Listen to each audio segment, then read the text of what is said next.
Here I have HUAWEI Mate 50 Pro, and today I'm going to show you how to record videos in slow motion on this device. So to do this, firstly you have to open camera, then switch to the more modes and select slow-mo here. So now let's record something in slow motion. So I'm just gonna record this flower spinning as usual. So let's get it.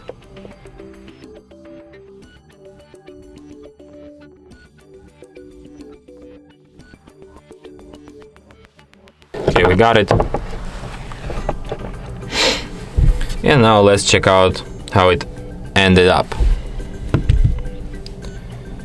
And as you can see, flower spins extremely slowly, just like in your favorite Hollywood action movies. So yeah, insanely cool. And that's it. Thanks for watching. If you find this tutorial useful, don't forget to hit that like button and subscribe to our channel.